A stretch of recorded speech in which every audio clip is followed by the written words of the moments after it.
Just go. Yes. Hallelujah, ladies and gentlemen. Countdown's begun for our first game of this best of 7. Ugh. Igor with his best of death. I like Igor guy. He's pretty Igor's cool. really funny.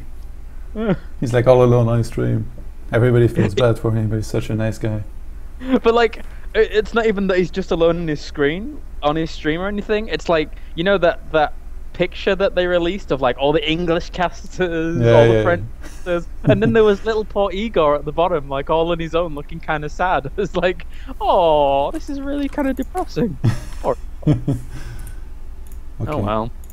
Okay, guys, The camera's ladies and following gentlemen, let's get it on as we have Western Wolves MiniRaser spawning to the left-hand side here, as our red Zerg. Delphi apologizes to Todd for playing Zerg. And spawning over to the right, we have aTnDelphi spawning as our blue Zerg. This best of 7 is for $500. Please, for the love of God, show some aggression so we can all go to sleep. So, yeah, so big shout. I heard that Razer's ID is Razer, R-A-I-S-E-R. Oh. So I just wrote it like that in the title, but I'm not actually sure. If it's probably the case, and like there wasn't enough letters to write it. But that's a pretty complicated nickname anyway. What does it mean, you think? Like, for example, MiniRaser, like if he was raising something, maybe, because raising in English, I guess, can mean like destroying something. So, oh no, but I think that's R-A-Z-E. Instead that's from poker. If you raise the pot, no? No. Yeah, his is that version. So maybe he's a very, very small raiser in terms of poker. That's what that's what fish do. Yeah. So, okay, good stuff. We solved it. Great. Sorry, I had to get this off my chest. Dude, our brains are melting. Okay, hat first for both players at about the same time. I believe it was 15. Few more drones being added. I wouldn't be surprised if we see Pool at 16 for both players. If they would have made a gas, they would have made it already. And a Pool just below his hatch for Razor, and behind the minerals for Delphi. Followed by a drone. A Razor is actually a little bit earlier on the hatch, but a little bit late on the Pool. That's not really relevant. Just paying the observation to this. Dude, I'll just let you go with this. I'll let you solo cast. You got this shit. Pardon my I French. need your help, man. Very good. Okay, right. We have gases on the way. Now the player really going to have that speed opening. And again, we're in Abyssal City, the underwater map. And I don't know. I really don't know. Technically, I wouldn't be surprised at all if we see MiniRaser go for the aggression that he's been going for against, like, Hampy, for example. It worked out phenomenally well, so why really deviate from that? And in my mind, Hampy is better at ZVZ than Delphi. So this is going to be, in my opinion, a very, very uphill struggle for him going up against MiniRaser, who can quite easily put on that aggression. And, I mean, just coming back to the spawning pool placements, again, it comes down to preference, really. For Delphi, it's like, well, do I really want the Zerglings running around in the back of my mineral line, trying to kind of go in circles around my base, which is something that is negated pretty much almost all the time by the spawning pool in that position? Or do you want to go for MiniRaser's option, which is being able to put your queen in between the hatchery and spawning pool to make sure it doesn't get killed off? Personally, I'm a big fan of the way MiniRaser does it. So I'm a big fan of the way Todd does it. Just make like 10 spine in front of your expansion and be done with it. Then you make 60 drones. Well, what's this? 2 base 60 drone 10 spine? No, but like since they fight so much, you know, I don't understand why they don't make more spines. Like I even told Humphy I thought he was pretty greedy and he should really make some spines because he's a very brilliant late game player. Like his decisions are always really good. So why would he risk dying to somebody who always seems to play aggressive? And he was like, yeah, I guess I'm too greedy, I should have made spines and stuff. It's a fair point. But I think because of the way in which lava and drones and unit production all work in this matchup, and the fact that lava is like a currency, like a proper currency in comparison to the other matchups, that's why they play so greedy. And I don't think anyone's really deviated from that. I don't think I've ever seen any Zerg players like. I understand what you're saying, and it's a really, really good point. I'm not arguing to say it's wrong. I'm just saying that the current metagame is like nobody really goes for that many spines. But it would be very interesting to see someone who actually says, "Well, I'm just going to go for a lot of spines and hope that, and go for it from there." So, I'm wondering how it would work. And anyway, the lair take about equal for each player. 45 drones to 43 in the favor of Delphi. Oh god.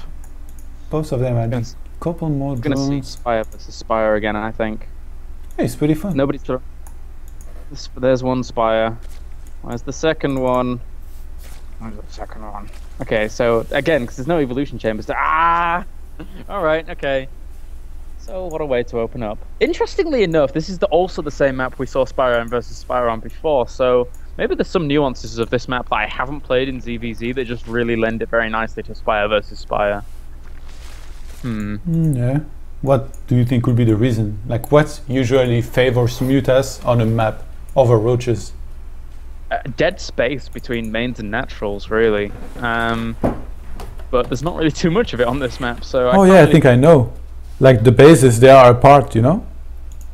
Oh, actually, dead space between the third and natural is pretty good. Yeah, and like, even the main and the expansion, they are kind of apart, you know? Yeah. Like, not that much, but still a little bit. Yeah, it depends on the attack angle, I guess. So, okay. I guess it would work out pretty well then. And I mean, to be fair, they exhibited the last time we saw Spire versus Spire on this. Both players were exhibiting good play, but I mean, someone has to win eventually, right? So, yeah. But wait a minute, Delphi is actually catching his opponent with his pants down, and might just get both of his queens right here. I guess one. Does he get the second? The Zergling's coming back to be able to reinforce this. And MiniRaser! Oh, MiniRaser! He's going for Corruptors. This is interesting. You don't see this too often, and it can work out. Did he scout his opponent's Spire? He didn't scout it. What in the who in the hey? Okay, I guess he just assumed from seeing gas timings and gases and the fact that there wasn't anything else but Zerglings. And what? I don't understand what's going on now. Corruptors are good against mutas? Well, yeah, Corruptors are great against Mutalisks, but it all depends on whether or not they're going to really close them down.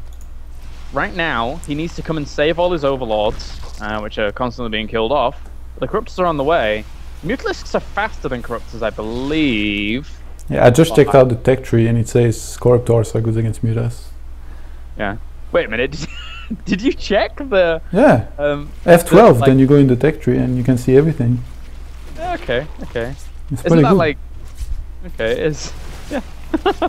Okay, so he basically, he corrupts them and just chases them away, but the problem is that Mutalisks are always quicker than Corruptors, so you have to constantly be very, very aware of where the Mutalisks are going and try and pin them down via other attacks. Banelings and Zerglings trying to run into the third of Delphi here, but not be getting too much done. But this is the problem with going Corruptors. You can always be danced around by the Mutalisks, so it can work, but it's so hard to make it work. And right now, Delphi's just dancing around, and look how far he is ahead in terms of supply. This is getting a little bit dicey for MiniRaser. 59 drones now to 31. If MiniRaser doesn't make something happen very soon, this is going to be the end of him. Even though he has those Corruptors and is able to do quite some damage against those mutas. Oh, nice corruption here on the Overlord. Took it down like 1 second faster than he would have otherwise. Because there was all the opportunity for it to get away, right? Like. Anyway, for now, Delphi could have sent in tons of Zerglings here. I mean, the one saving grace of MiniRaser here is going to be the Infestors, especially if they land the fungal growth. They land Zerglings. He does catch some of the Mutalisks, but he loses a few Infestors in the process. They popped at right the wrong time, but the Corruptors coming along to be able to clean this up. But Delphi behind this, he's done with Mutalisks. So these Corruptors, there you go, GG well played. The Corruptors just become dead weights. They're paperweights at that point that can fly somehow. But Delphi taking game number 1, that was really weird. I think Delphi's had a little bit too much warm-up in ZVZ today. Maybe. His entire road has been just ZVZ apart from the few PVZs he's played.